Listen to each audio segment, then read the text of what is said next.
Welcome tonight to the first West London IWA webinars. Tonight's one is looking at active travel, health and well-being, with some special guests around other parts of the canal in West London, people who are quite instrumental in making it what it is today. Just a brief introduction about the Inland Waterways Association, which was founded in 1946, so it's been around 75 years, been campaigning both locally and nationally for the waterways. Today, they lobby Parliament, champion the waterways, and support waterways restoration. And the most important thing to say tonight is the IWA are not the Canal and River Trust, CRT. We're both being a charity, both highly interested in waterways, but Canal and River Trust are the organisation tasked by the government to actually run and maintain canals and rivers, or some rivers, in England. Why are we doing tonight? Well, COVID seems to have made a huge difference to local people who suddenly found on their doorstep were amazing parks, recreation grounds, and of course in West London, the canal. And it's become a sort of like a hub of activity. And tonight we have the main focus is on Councillor Deirdre Costigan of Ealing Council, who also happens to be the deputy mayor, or the deputy leader. She's a councillor in Northolt Mandeville ward. I think first elected in 2018.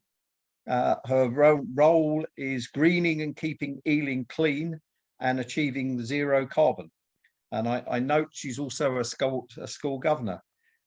In her ward is Highline Yachting, one of the main sort of mooring locations in London, and I happen to be moored with them, but at their Iver site. So, Councillor, perhaps you'd like to introduce yourself, or do better than what I did, and tell people a little bit about what Ealing are doing.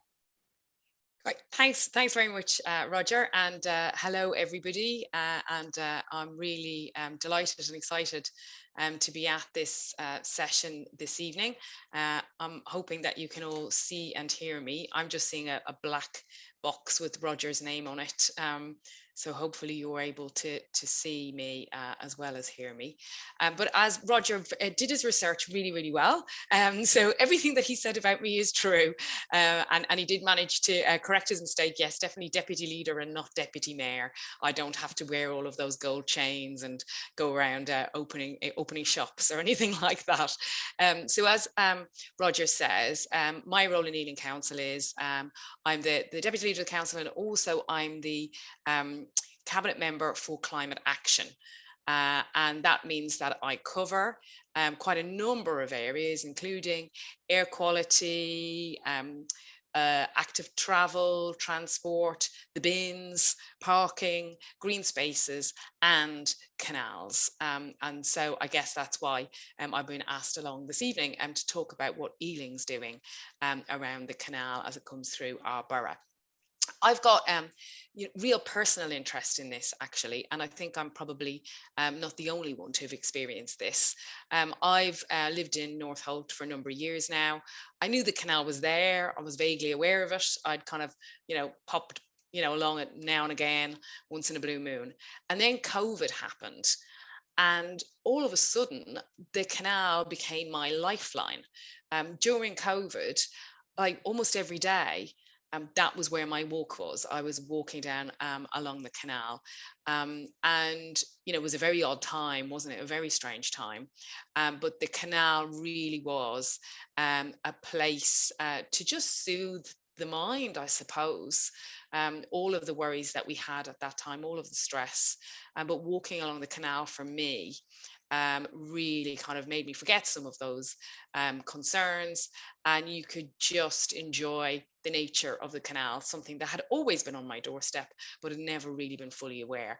And it turned out I wasn't the only person he went through this, because as we started to kind of come out of COVID a little bit and more people were feeling able to go out and walk around, my gosh, the canal became like a social center. I used to meet so many people that I knew along the canal, including, I remember one day meeting my MP jogging along the canal. um, so it really did become a social hub during the canal. And for me, after kind of we came out of COVID, I certainly didn't want to lose that connection with the canal, and I still regularly walk along the canal. And I think there has been a big increase in usage of the canal since then. So what's Ealing doing, I guess, um, to maximise that interest in the canal and make sure that we don't lose that great facility that we discovered on our doorstep during COVID, and to make sure we maximise the benefits to as many people as possible in the borough? Because one of the things about the canal is it goes through such a variety of different areas as it comes through Ealing, including some of the more deprived areas of the borough, such as North Holt and Southall. So there's a great opportunity to try and get people in those areas to kind of get involved in the great outdoors a bit more, to experience nature in that way, and to actually address some of the issues that we have about health inequalities in the borough, and particularly in Southall. And the canal, as the title of this session elucidates, the canal is also very much about well-being, about mental health, about health, as well as some of the areas that I'm particularly interested. Addressing climate change, so getting more people to walk rather than to use their car, and that the green lung of London that we want to develop further, to address air pollution.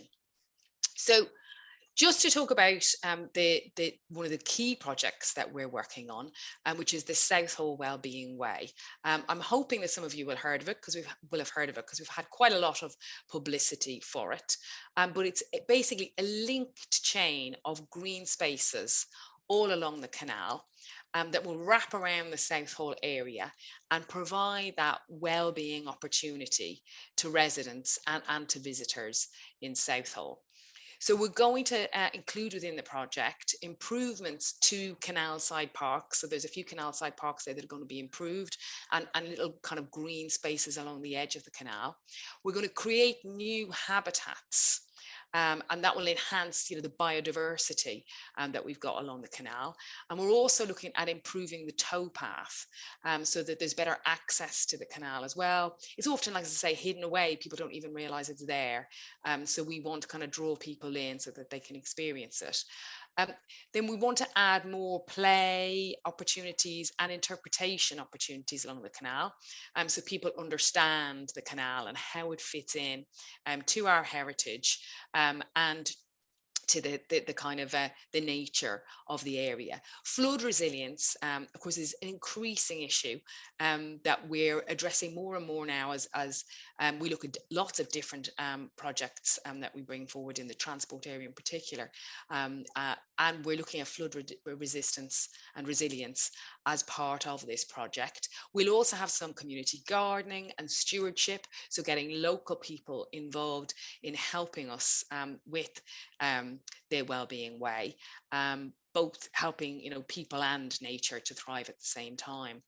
So it is going to, as I say, focus on the key principles of well-being, and because it's such a diverse project, it covers so many different aspects, and I think that's why we were so successful in getting the funding for the project. And it is a partnership project between the Canal and River Trust, which Roger has mentioned already, and we have kind of joint stewardship really of the the space along the canal, with the Canal and River Trust. And with the towpath and the kind of the ditch, I guess, along the canal. So we work together with the Canal and River Trust on that. Some monies from Ealing Council. From Catalyst Housing has also been an important partner. They're part of the Peabody Group, so they've been an important partner as well. And of course, the major amount of funding that we received which is about 750,000 from the Mayor of London's Green and Resilient Spaces Fund. And we've topped that up then to bring it to about £1 million overall to deliver this project. So what we've done now with this project, it's not something that we just sort of came up with off the top of our heads, or sitting in an ivory tower in Ealing Council, which I've got a nice picture of in my background there. But actually, we worked with local people to find out what they wanted, because that's very much the approach now that Ealing Council is taking. We're no longer about telling people, what should be happening. We're now about, we want to listen to people, we want to work with people and co-design solutions with local residents. And this project has very much been an exemplar of that. So we worked with Let's Go Southall, which is in itself a wellbeing project. It's about decreasing and addressing health inequalities in Southall. It very much focuses on things like getting people cycling, run cycle training, and we're giving away thousands of free bicycles to people in Southall to get them moving. So Let's Go Southall have developed a really brilliant relationship with local people and have got local people in Southall to talk about wellbeing issues in a way that we've never managed to do before. So we used that great relationship that we built up in order to do the feasibility work around coming up with this project, finding out what local people actually wanted from their canal. So we did all of that early engagement work. Ealing Council and Sport England as well. Sport England fund Let's Go Southall. So we have to thank them, for their contribution, and again with Catalyst Housing. So what we're doing is it's really drawing not just the blue thread of the canal, but also the green thread of those green spaces and connecting them up as well. From Spikes Bridge Park on the Paddington Arm via the Bulls Bridge Canal Junction through to the Glade Lane Canal Side Park and the Hanwell Flight of Locks. Linking both, Bankside, Southall Rec and Bixley Field allotments and Havelock Canal side space all along the way. So that sort of, as I say, green thread working through the existing blue thread. And in addition to the funding that we've got from the Mayor's Office and from Ealing's Parks budget, and which is quite a minuscule budget, but we are, putting what we can towards this. We've also managed to get some funding via the soil importation at Glade Lane Canal side, where there's additional funding there that we're able to use towards the project. So as I say, overall, we're looking at just over £1 million, which is really quite, a big project, really just to focus on the canal there. And it's very much about partnership and delivering both immediate and medium and longer term benefits to the local community and getting the community to be the heart of that delivery. They're involved in designing and helping us deliver on an ongoing basis. So I think, as I say, the kind of a central part of this is community-based events. So a lot of what we're doing is, running stuff along the canal, even at this stage, before we've kind of started on the major delivery part of the project, to get people involved and engaged with the idea of what we're doing. So we've had tree planting sessions, habitat creation with local people, and lots of fun sessions for local kids. Over time, we're going to be looking at edible landscapes, community orchards, food growing beds, and social and cultural cooking as part of the food growing, and sharing food, opportunities for sharing food. And there'll be sensory gardens, and then we're going to be running educational nature walk sessions to get younger people involved as well. And all of this is going to be supported by the Trust Explorers programs for schools. So we'll be working in conjunction with them too. And there's an existing orchard trail. We're going to be expanding and enhancing some of that and increasing the network of, as I say, community food growing. And we've just agreed our food strategy for Ealing. So it'll be very much part of that. We're also going to be looking at what the barriers are to physical activity in Southall and with actually getting down onto the canal and walking and running along the canal. So we'll be looking at, working further to address some of those barriers, and how we can look at things like guided walks along the canal, cycle rides, running, canoeing, and I'll talk a little bit more about canoeing in a second. We are already, as I say, doing cycle training, and also, fitness, socializing, and events that are to do with kind of nature and heritage. So basically, using all of the opportunities that the canal gives us to bring people in Southall kind of into that space, taking advantage of what the canal can offer. So I think it's going to be a fantastic project. We just launched it about a month or so ago. So we're very fresh into that kind of, detailed design and delivery. But I really think it's going to make a big difference to the canal in Southall, and we're going to have a lot more people experiencing those benefits. So that's Southall. I said we had a couple of other things up our sleeves when it comes to the canal. So the other area that we're really looking at the moment is Northolt, which is where I represent and where I live. And so, I'm really delighted that we're looking at my bit of the canal. But what we've managed to do there is we got over £7 million of levelling up funding from the government. Some of you might have heard of this levelling up funding. A lot of it actually, was focused on really the north of the country. So we weren't too confident that we would manage to win anything for Ealing.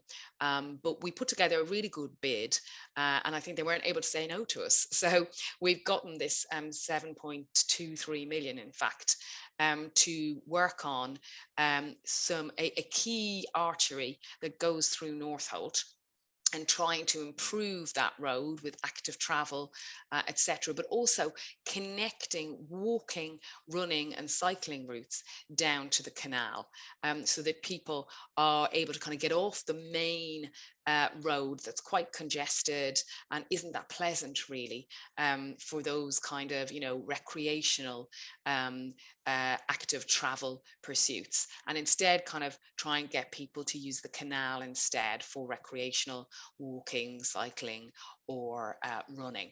So this project will actually connect up to that bit of the canal by Northolt, and we're hoping as part of that we'll also be looking at, improving the towpath, and increasing the width in particular of the existing path from 2 meters to 2.5 meters, and replacing some of the steps, clearing the vegetation so the visibility is improved, because especially for women like myself, sometimes if there's kind of too much vegetation can feel a little bit unsafe.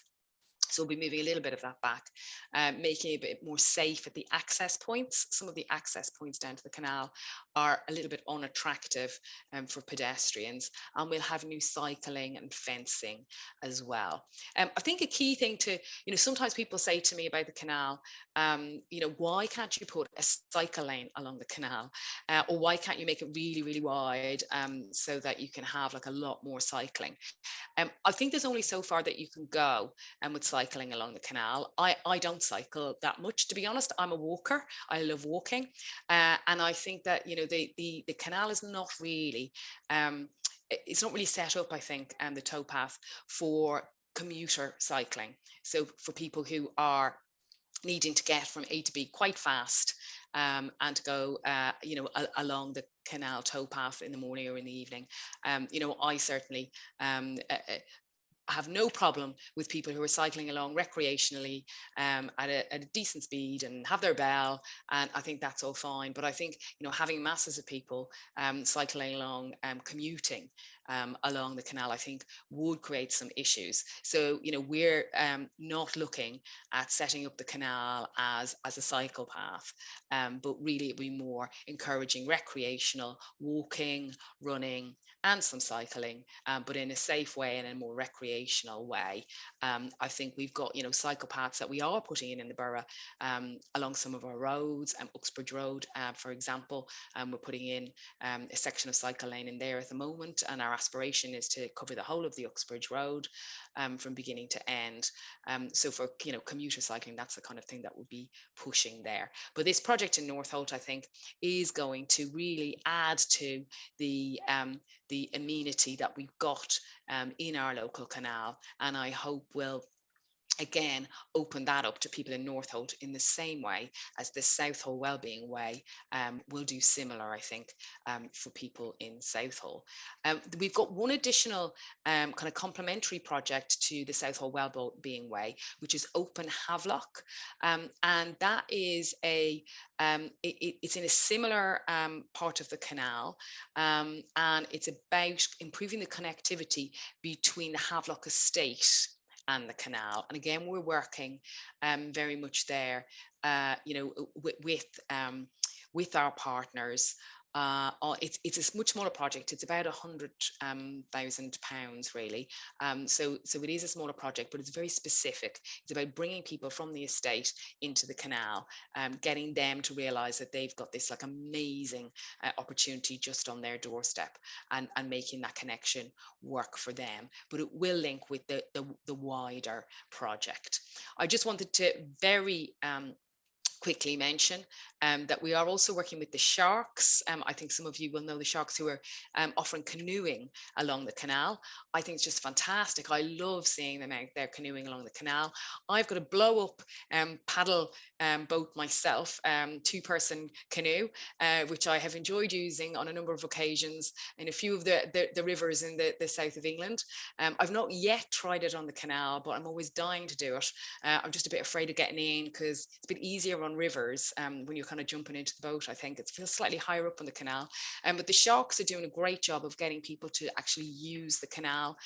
They've got a club, and they're running sessions where people can book it, for 40 minutes and kind of mess around with the family or do more serious canoeing. And I think they're going from strength to strength, especially in Greenford Quays. Of course, there's been like a huge improvement to the towpath and all of the amenities at Greenford Quays, and the Sharks are really taking advantage of that, and they're running they've got a great offer there, and I hope people will kind of look into that and investigate it, and try out a bit of canoeing on the canal, and I might make it down there myself at some stage.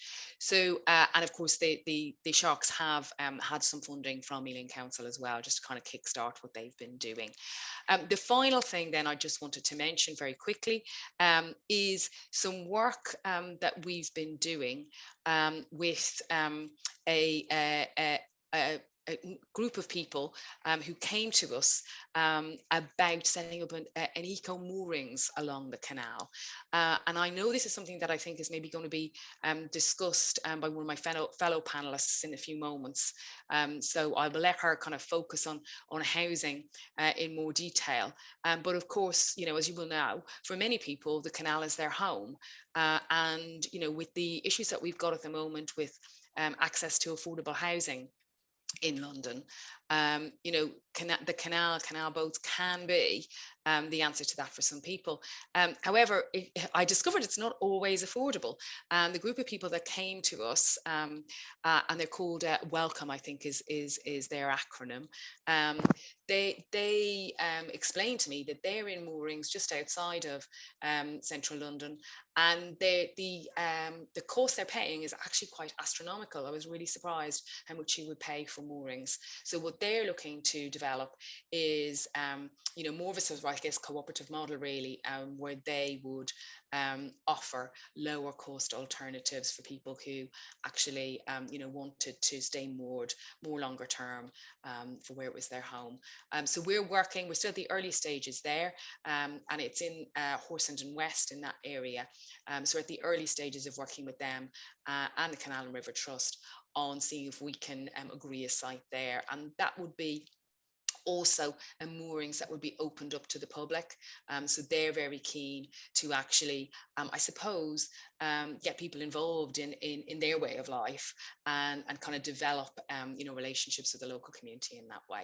So that's what Ealing's doing, a bit of a taster of what we're doing across the canal, from Southall to Northolt to Horsington Hill, and beyond. And I'm more than happy to take any questions, but also really, really interested in hearing from the other people that are speaking tonight, to see if there's more stuff that we can learn as Ealing Council, so that we can try and invest further in our, the brilliant resource we've got in the canal, and really ensure that more and more of our residents are able to take advantage of it. Thanks, and thanks, Roger. Well, thank you very much. That's tremendous. It seems like there's an awful lot going on in Ealing, and I think as someone who uses the canal, as have a boat moored in Buckinghamshire, down on the Slough Arm, and goes up and down the canal to Little Venice and back, it's quite often you see nobody. You don't often see many moored boats. Only in certain places. You seldom see many people, but certainly of late, a lot more people have started to use it.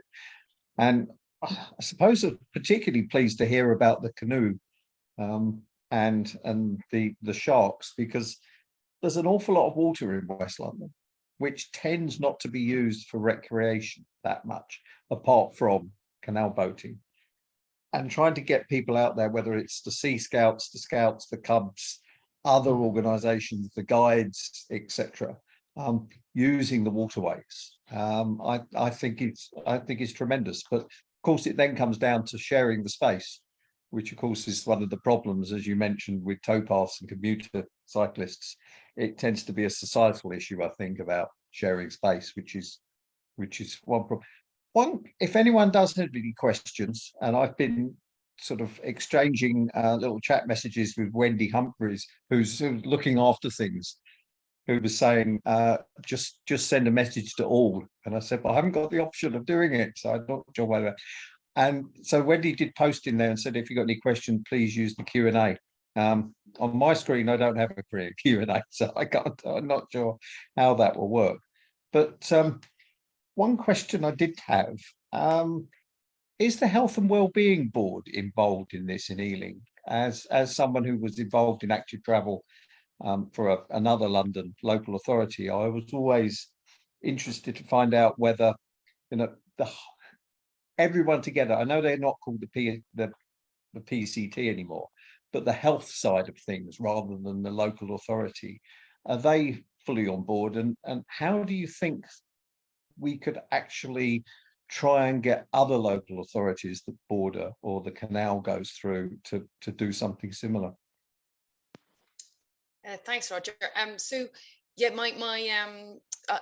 in terms of active travel, I share responsibility actually for active travel with my colleague, Councillor Josh Blacker, and he's Ealing's Cabinet Member for Healthy Lives.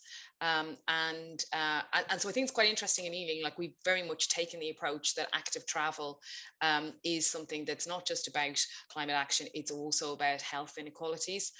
So Josh, in his role as the Healthier Lives portfolio holder, very much focuses on that, and he works with the Health and Wellbeing Board.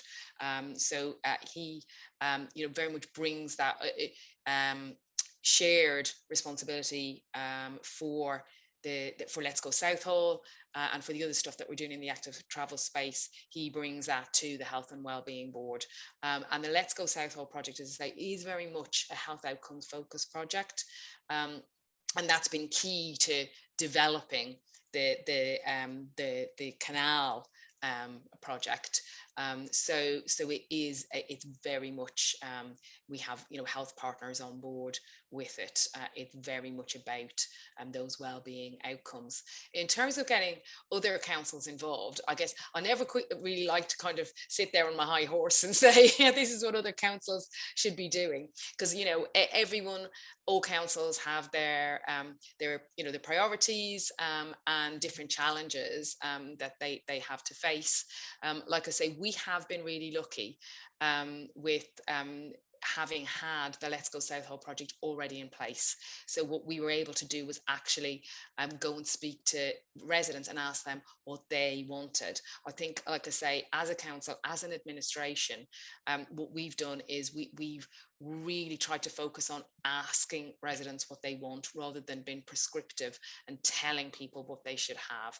And I think sometimes that's kind of more of the issue, really. And it's, perhaps about local authorities empowering local residents a bit more, and getting them to tell us what they want changed in their area. And that's what we're trying to do in Ealing, and that's where the focus on the canal has come from. It's actually come from local people themselves. And as I say, it's probably people like me who just discovered it during COVID, and then that's where the ideas have kind of percolated from, as people realized that gosh, there's this amazing canal, this amazing facility, but it's a bit ramshackle.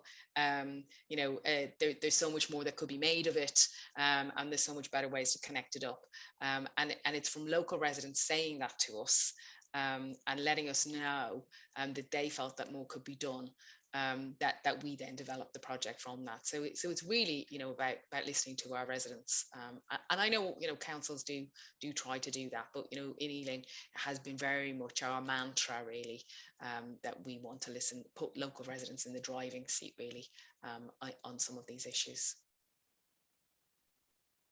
Great, thanks very much. I think this is an ideal moment to bring Helen in, as she was almost trailed to a certain degree. Helen, would you like to introduce yourself? Yes, thank you. Helen Bryce, I am, and I'm a person that lives aboard my boat. I don't have another home.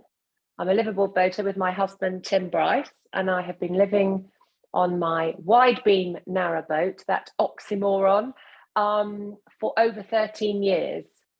At the very beginning, I did have a mooring for about 6 months, but for 13 years, we've lived aboard without, so being boat dwellers without a home mooring. And I am an active member of the National Bargee Travellers Association, the NBTA. I have been a chair of the London branch in the past.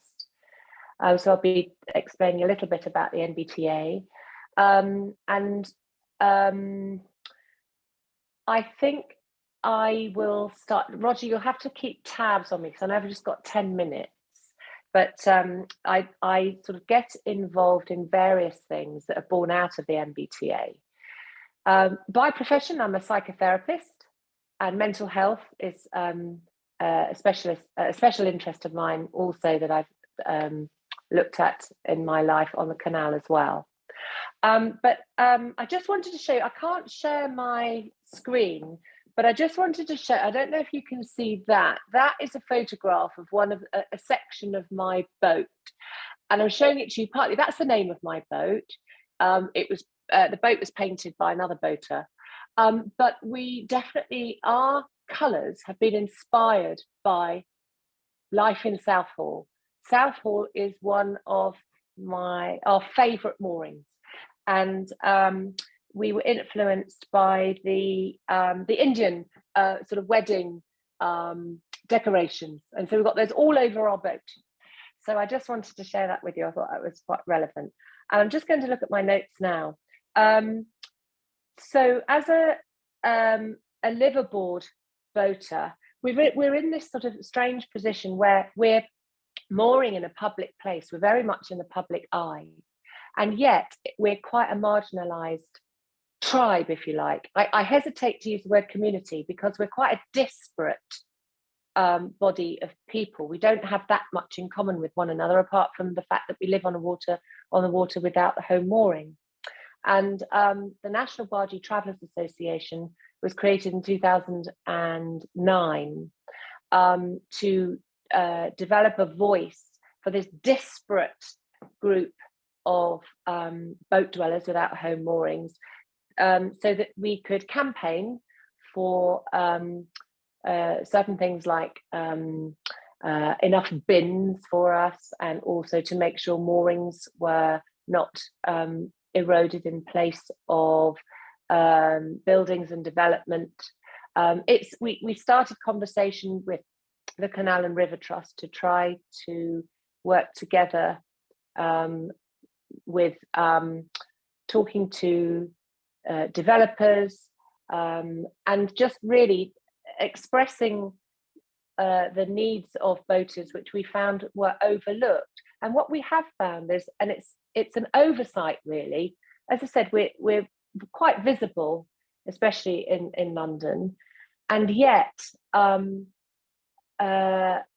things like registering with GP, sometimes boat families getting their children into schools, the sort of normal conventional stuff is overlooked, and we're sometimes marginalized, and there might be a bit of prejudice because we're excluded from those things. And sometimes GPs don't allow us to register because because we're travelers essentially, and we don't have a registered home address. So we move through various wards, boroughs and counties, but the whole network is our home. We all come to live on boats for different reasons. So I always say that I came to live on the boat because I shun conventionality, and if I can do something differently, I will. And also, if I sort of if there's a way to do something overcomplicated, I'll do it that way. And so buying a metal box and putting it on water to live on is quite a complicated way to live in a home. But there's lots of people do it for temporary reasons whilst they're saving for a house, and some people do it because it's their first step up from being homeless. There's a considerable minority of boaters who live in quite a bit of poverty, and so we stretch across a wide range of backgrounds. So I became active in the MBTA so that we could have this voice, and some of the things that we've done is created because we were kind of overlooked when it came to things like theft and crime to our boats being on the towpath. We were overlooked by the police network because we didn't have a home mooring, and because we'd move on after a couple of weeks. We have to move every 14 days. We created a sort of neighbourhood watch for boats called Canal Watch London. So we're active in trying to join together all the different police networks across the canal so that we can report crimes in a way that doesn't rely on addresses. And we've encouraged them to use what 3 words. We also formed something called the Liverboard litter pickers, and sometimes tie in with a lot of what David is doing in litter picking around the canals. And I also formed, as a result of COVID and the lockdowns, I applied for some lottery funding to form a psychotherapy and mental health skills coaching service for boat dwellers without a home mooring. Whereas in lockdown, a lot of people came down towards, as we've just heard, came down to the canals to outside space. We were told we cannot move unless it was for essential purposes, like to fill up with water. And so we found, and especially in the early days when everyone's very scared about how the virus is transmitted, if you can imagine, our boats had to remain on the canal by the towpath, inches away from a lot of people that were coming down to the canals. And it was a very frightening and anxiety-provoking time for boaters because we felt sort of hemmed in by this people finding the outside and new use for the canal. And so we formed, there still has been quite a lot of anxiety as a result of that.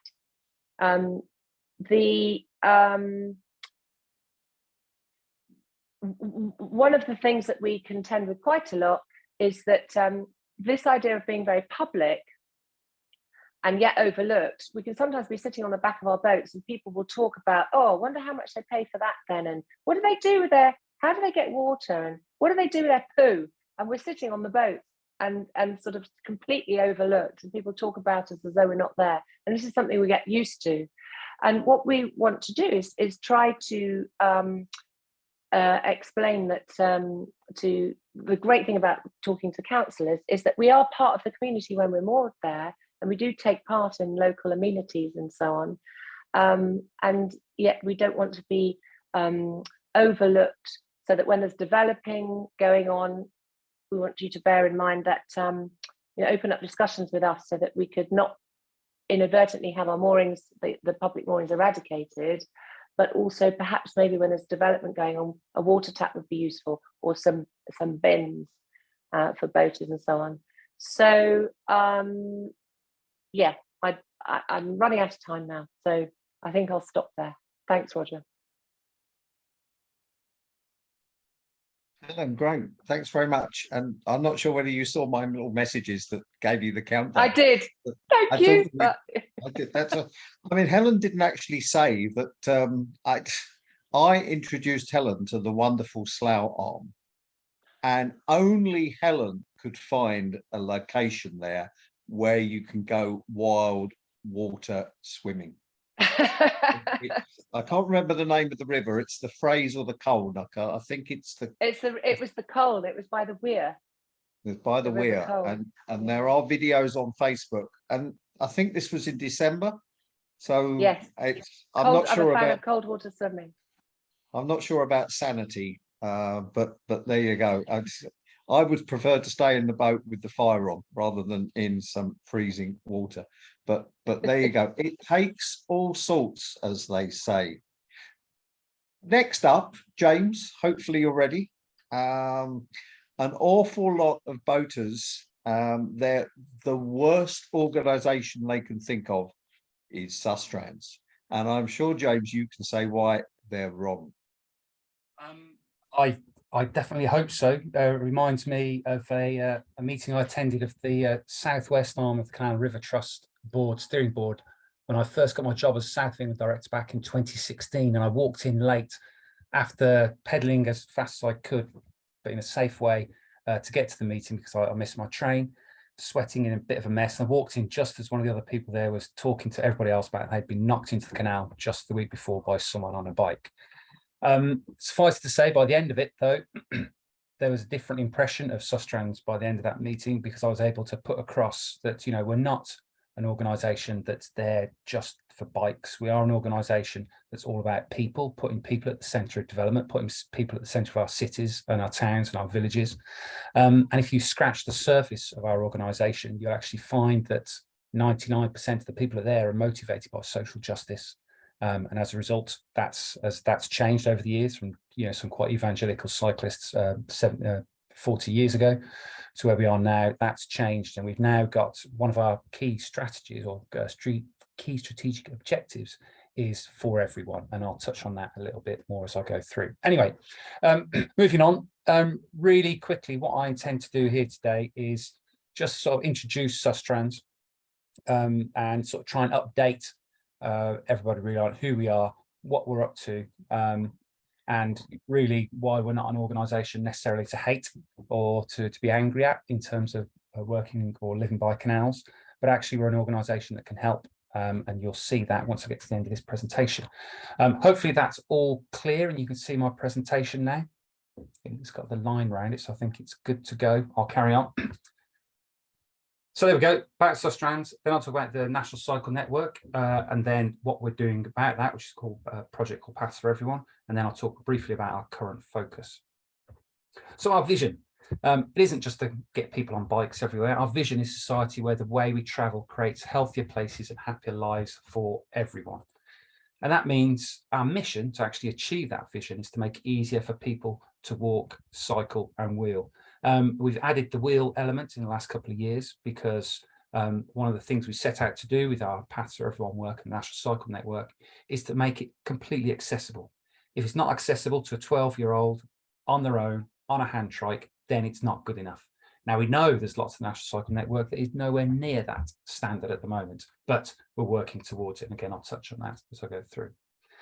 That's how it all fits together. we've got 2 strategic objectives, which, and below that, if I went further, would be the for everyone side of things, but livable cities and towns for everyone.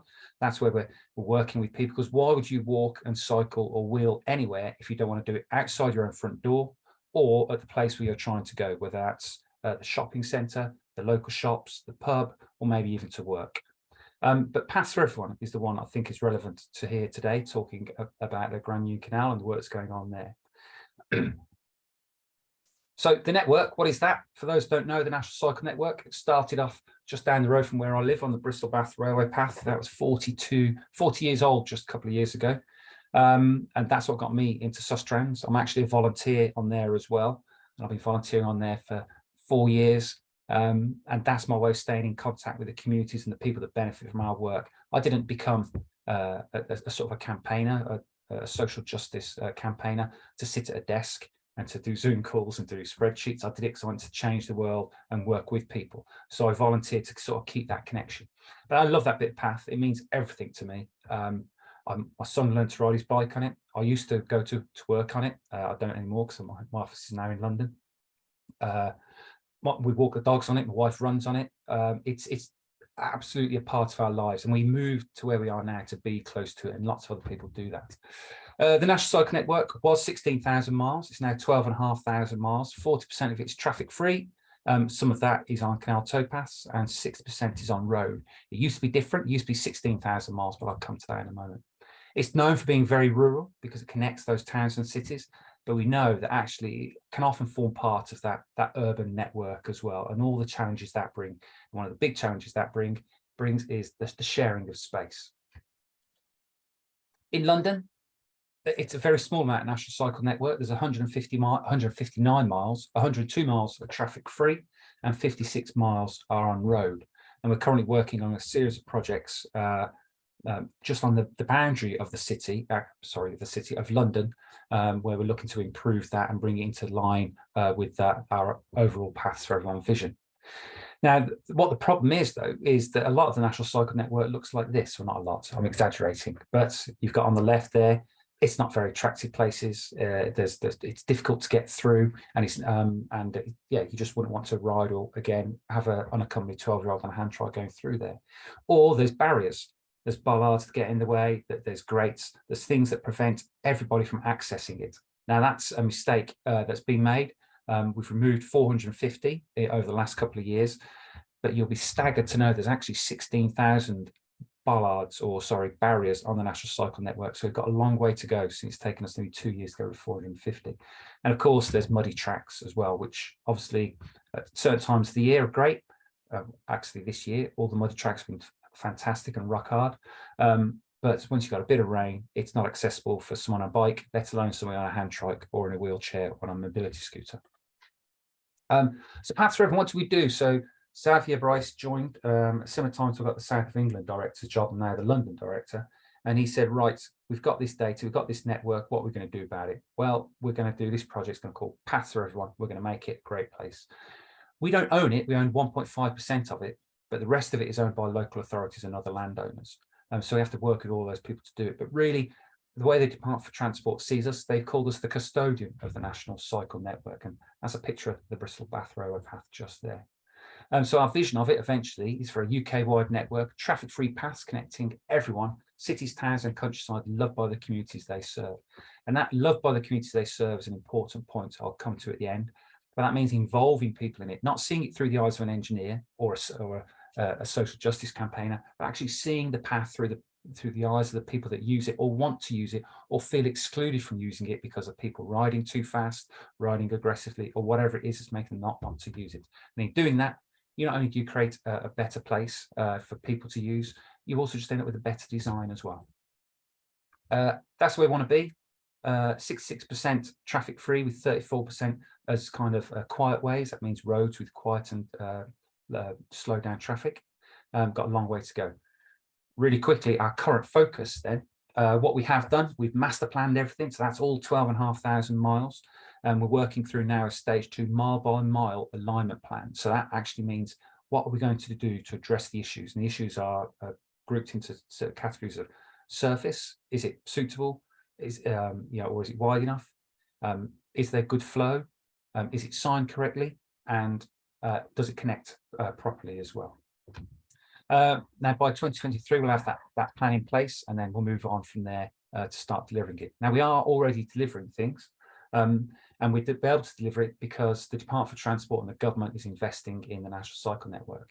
It was named by Boris Johnson within the gear change report, and as far as we know, this report isn't going to get thrown out, but the government has said they will improve the National Cycle Network and do so through us, and the aim is to make the whole network either off-road or traffic-free or calm by 2040.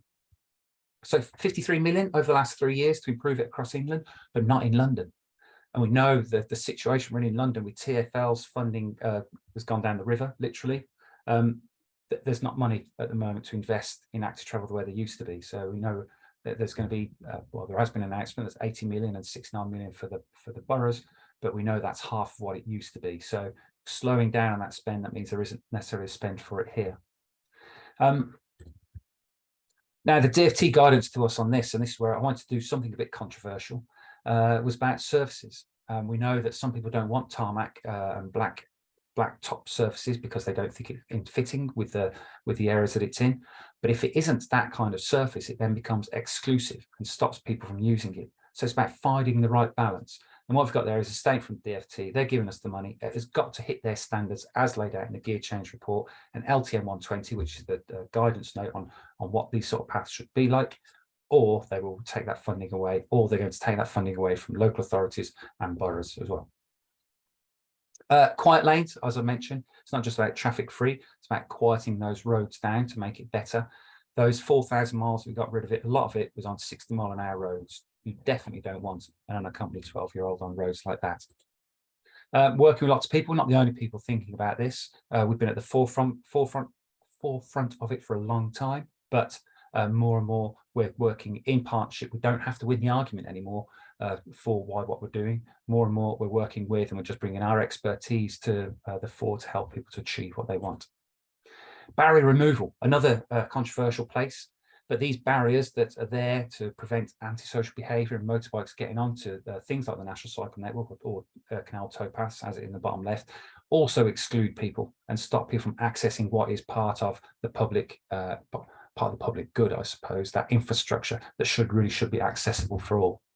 And even when it is there, many are ineffective anyway. So why are they there? So it's a huge amount of effort going into this. It's not just us. I believe the Mayor of London is also trying to do the same. So as I said, we've done 450 so far. We've got a long way to go to get to where we want to achieve. You can still restrict to stop vehicles going down it, or big vehicles, but obviously by doing it in a way that's sensitive, you can get more and more people onto it.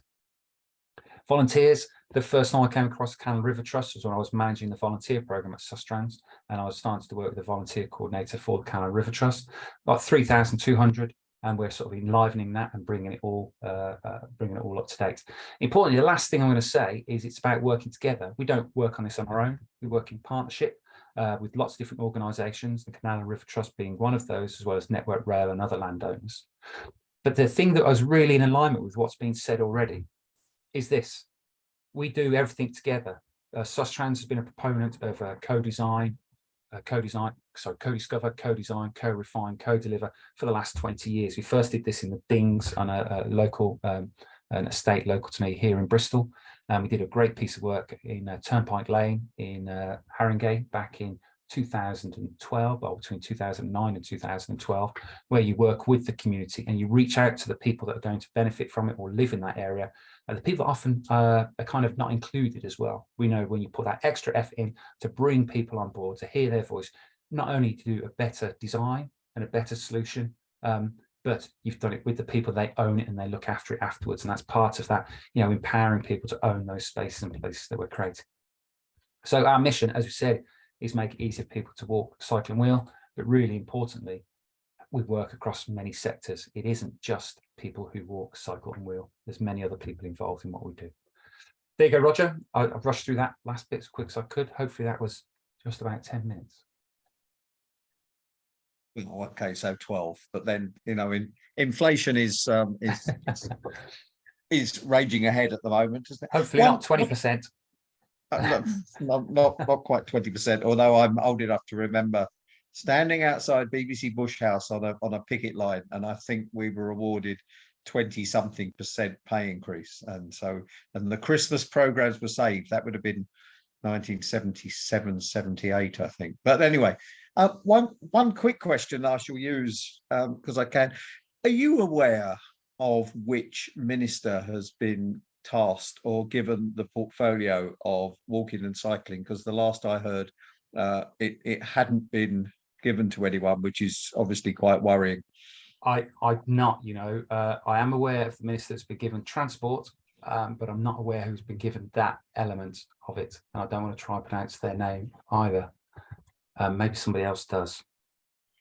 No, it's one of the worries, I think, is that this sort of active transport may take a little bit of a back seat in the current administration. Now Andrew Gillingham has disappeared off with Boris Johnson, but that's not quite with Andrew going and Boris moving away as well. Boris has been a huge proponent of cycling, so he's helped our agenda loads, but the evidence is there, the momentum's behind it. I'm hopeful. I'm not optimistic, but I'm hopeful that it will maintain its level of popularity in the government. Now, one quick thing before I hand over to David is that I did meet Andrew Gillingham, who, for those who don't know him, was one of Boris Johnson's advisors. He was the cycling czar when Boris Johnson was Mayor of London, much hated by taxi drivers, black cab drivers, and he was one of his key transport advisors in Downing Street. And I was actually sitting on the back of my narrowboat at the Rickmansworth Canal Festival, and I looked up, and Andrew Gillingham was walking past, and he said, "What are you doing here?" And I said, "Well, I'm sitting on the back of my narrowboat, as one would, wouldn't you?" I think he was quite surprised to see me with a different hat on as such. Anyway, I can't think of another way of linking what you just said to David's little talk about his work. So I shall just hand over to David. Mr. Posnett, are you there? That Hi, sounds yes. ominous. Yes, I'm here. Yes, I'm here. There was somebody knocking at the door wanting some litter picking sticks. Hang on a sec. And why not? This late at night. Well, yes, but my job's a bit like that. Over to you. Thank you very much. So me, as you can see in the background, whichever side it is, I run Friends of Grand Union Canal. It's a Facebook group, and we've got about 5,000 members at the moment, some of whom volunteer along the canal. A great number of them, though, are boaters as well. So I'm also partner group with Canal and River Trust. I have worked with the London boroughs of Ealing, Hillingdon and Brent, who support our litter picking activities along the canal. So I'm in a really odd sort of position, because I'm usually a sort of boater come dealing with councils, dealing with Canal and River Trust doesn't normally work. Whereas it's doing okay, it's not always perfect, but doing all right. So I actually get quite a lot of information from all sides, which I think is great. I've got a vast amount of knowledge and information from the members of the group about what they want to do. We regularly look after the canal in Ealing, although I will say a lot of it doesn't need too much attention. However, of course, as Deirdre will say, Southall does indeed need it. But it's been quite an interesting time, because I started the group back in COVID times, which is when Deirdre said that she discovered the canal, and so did loads of other people. I live 2 minutes away from the canal, so I knew it was there, but so many people were so involved with it. But the litter along there was awful, and it's historical stuff. There'd been camps that had been there for years and so on.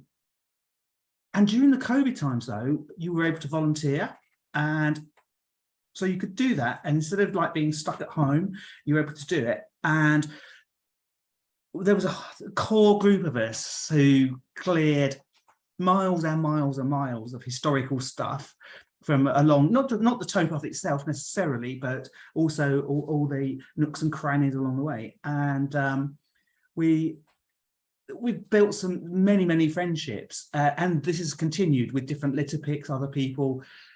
We say litter picks, you know, we fill boats with, you know, tons and tons of metal stuff, and it's just been actually it's been hard work. We've been out there in the snow. I caught Weil's disease, which is not great, but being out there in the open is so good for physical and mental health. And as I walk along the canal or drive or take my boat along the canal, so many people say hello, and not just because they know me, but because they're interested in what we're doing. When we're litter picking, people are really interested in what we're doing. And what we're trying to do, this is also with the support of Ealing Council, that instead of having to get the Canal and River Trust to send a boat or a van or whatever to remove the stuff that we've collected, Ealing Council will do that. And they were one of the first councils to do that. And they absolutely will just, yes, we'll do that. They understand that, yes, they may not own the water there. However, it's like a footpath through their estate. And the rubbish that turns up along there, well, as there's no shops or anything that the Canal and River Trust own along the canal, well, it must have come from somewhere. So it's probably come from the relevant borough. And so they were very keen to help us with that, which meant we were able to leverage that and similar arrangements with all of the London boroughs, and up to, I forget where it is, up to Brickmansworth or somewhere, and which is really good. And we really enjoy living around the canal, and it's just so good. And the improvements that Deirdre was talking about for the Southall wellbeing, these look fantastic. There's opening up some vistas to the canal. Needs to be backed up with support from Ealing, which I know it will be. There were problem areas like Bankside. The development at the gasworks, the old gasworks at Southall, will eventually open back out onto the canal, which will be fantastic as well. There's lots of things happening in the borough which are going to improve the canal. Also, the gasworks, what's it called now? The Green Quarter. They are going to be linking across the canal to Minette Park, 2 bridges. So that joins Hillingdon and Ealing together, which again is good. Deirdre was talking about making access better, and that's one of the things. I don't know what the plans are for Northolt, but so as I say, you know, from my point of view, all of this, you know, so I'm only a Facebook group. You know, you've all got all your wonderful things and all your funding. Goodness knows what. You know, I'm just a bloke that runs a Facebook group. But we've got loads of willing people that want to either express opinions or help or both. And I know that's much shorter than 10 minutes, but that's it. That caught me unawares. Yeah. You should have all. I think one question I would have is, if people are interested in joining or doing their own group, and when you think that the West London Grand Union Canal goes from, I can't remember where the exact boundary is, but it would certainly be Harefield, Yeah, all the way up to Little Venice. Mm-hmm. So Paddington. That's an awful long stretch of canal. Yeah. So, and it's. Do you have any thoughts about how we might say the IWA and yourself as a group could get in touch with local authorities along there to find out if if they have groups that might be interested, whether they be community groups, whether it be local authorities working with the probationary service. And I know that Slough Council are looking to work with the probation service for the community payback scheme. I know that has been tried before and sort of didn't work. Whether that's because people didn't try hard enough, I don't know. But it's, there's an awful lot that people could do, but it's trying to find that one thing to hook it on, I think. The community payback thing had a comment today, and it was that sex offenders are working outside the church, clearing the, and so on. It's a very difficult thing. This was about Hayes rather than Ealing, and it's all very tricky. So I have contacts with all of the various councils, and between us all, we've got plenty of enough oomph, and it's I don't know. I don't know what the answer is, because sorry, I'm only a bit flustered because I was reading an email about someone saying, so nobody's even bothered cleaning the canal in Hayes for years and years, and it's like, well, we did that, and Canal and River Trust, and what they don't seem to realise is the rubbish that's there is not the Canal and River Trusts or council's rubbish, it's the people.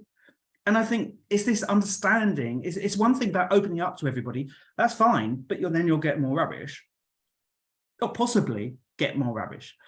And but we do need to work with the councils to take on ownership. And I think Ealing, from what Deirdre was saying, Ealing are taking on the ownership or custodianship of the canal within Ealing. And I think Ealing's got 11 miles of it.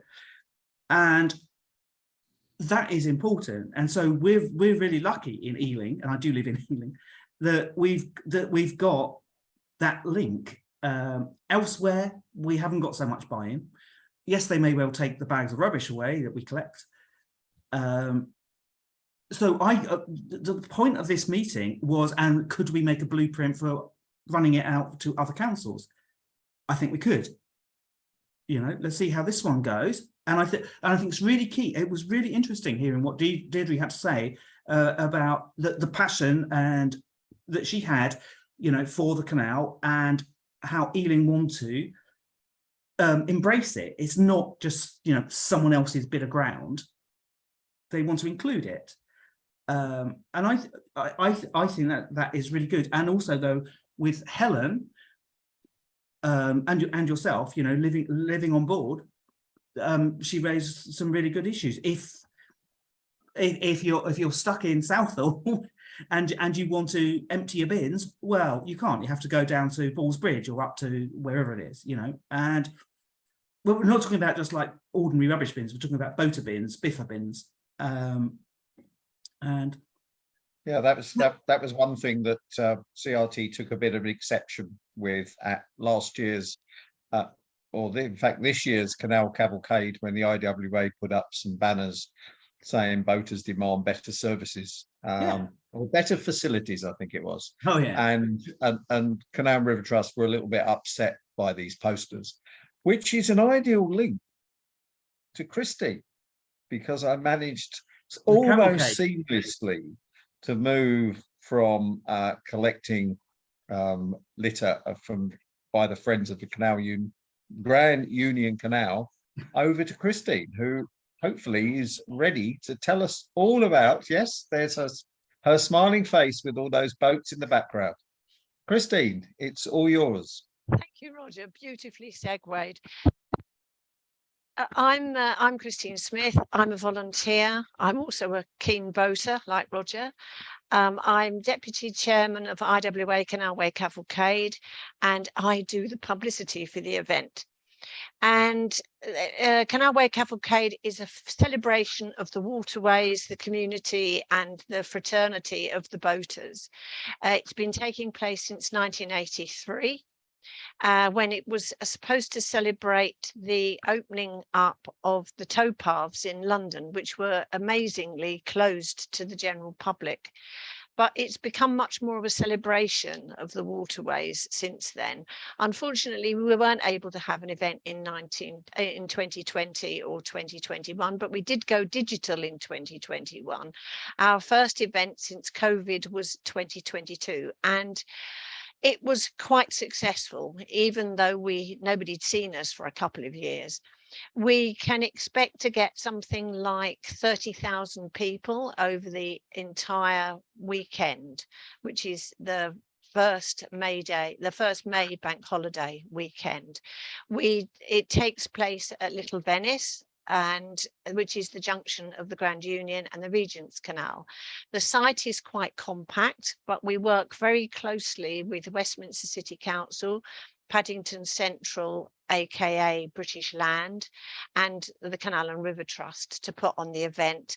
And there are about between 100 and 120 volunteers helping to organise the event. We have about 150 boats which are attending, which come from all over the country.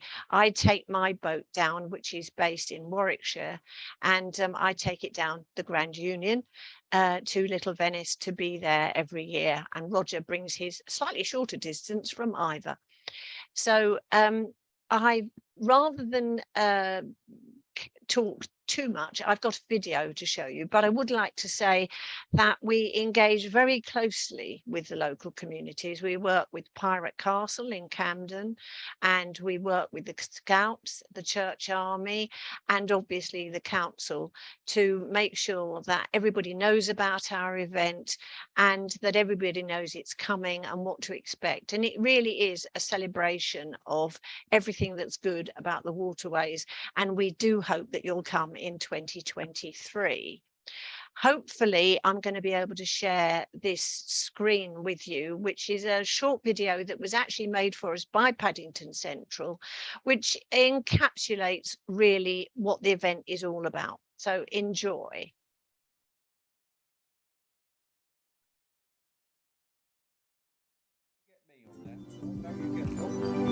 How about that?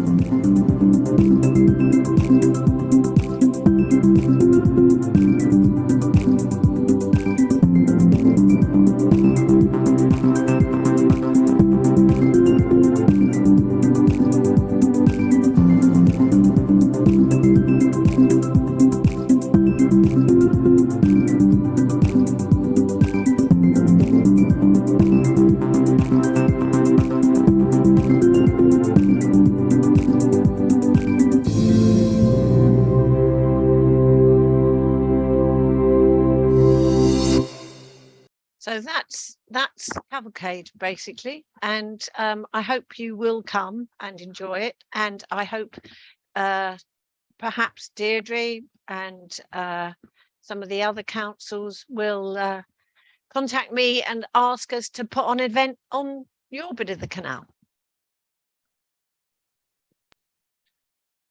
Christine, thank you very much. That was very interesting. Sorry, I should have said that with more enthusiasm, shouldn't I? No, that yes, was. You should, bearing in mind that you're on the committee with me. Yes, I could speak to you outside. It's for those that don't know. There are 9 monthly meetings. We've had the first one last month on the lead up to it, and it's all run by volunteers. Most of them have a wonderful time volunteering. They get there, I think it's the Wednesday before the event, and they finally get away on the Tuesday or the Wednesday afterwards once they set up and set down everything. But some of us spend the weekend on the slough arm, Roger, and get there on the Monday. Yes, was some of us, yes. And anyway, enough of that. Anyway, I think that's probably, if anyone's got any questions they'd like to ask, please be quick, because I think it's probably time to wind up now. But just for your information, the invite today went to all the councillors who has a ward that includes the Grand Union Canal, and it went to Assembly members of the Greater London Authority and MPs. It's being recorded, and several councillors did say it didn't help us that Hillingdon have a full council meeting tonight, so none of those could attend. Slough Council had a full council meeting tonight, and of course Slough have their own problems, so they weren't. But several councillors did say they would be interested in seeing a video from it. So once we have the URL, I shall send that to them. One of our attendees is David Bruff, who's listening in and watching tonight. He runs or chairs the Hillingdon Canal Partnership, and we're hoping to try and get a lot more interest from Hillingdon councillors, and hopefully this, the invite to tonight's meeting is the start of that. But I think it should wind up tonight, because don't like to babble on, and say thank you for coming along, and thank you for watching. Extra thanks to all the presenters. I mean, especially Councillor Costigan, because I'm sure she's extremely busy. And I did note earlier that you're now chair of the London Waste Authority, although the West London Waste Authority, which I'm sure is extremely interesting.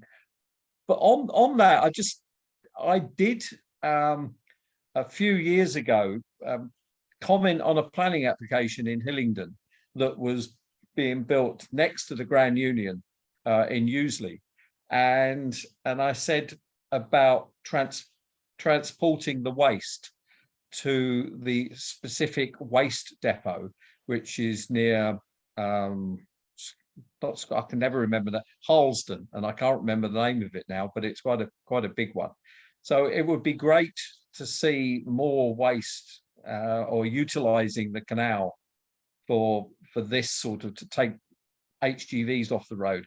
I'm sure as a lot of IWA members won't be very happy for me to say that, because of course if you've got a couple of barges coming towards you, it's not the best, and the Grand Union is not the deepest of canals, and I know there's problems with that, but I think freight on the waterways is a key part of trying to free road space up. It's not just railways, but I thought I'd chuck that one in, seeing with your chair of that authority. Anyway, if nobody's got any last interjections, I'll again say thank you for coming along. It's been great to see you all, and good night. Thanks for asking us. Thank you, Roger. Thank you Thank you, indeed, everyone. and thank you, Thanks, Wendy, in the everyone. background. Bye. Thank you.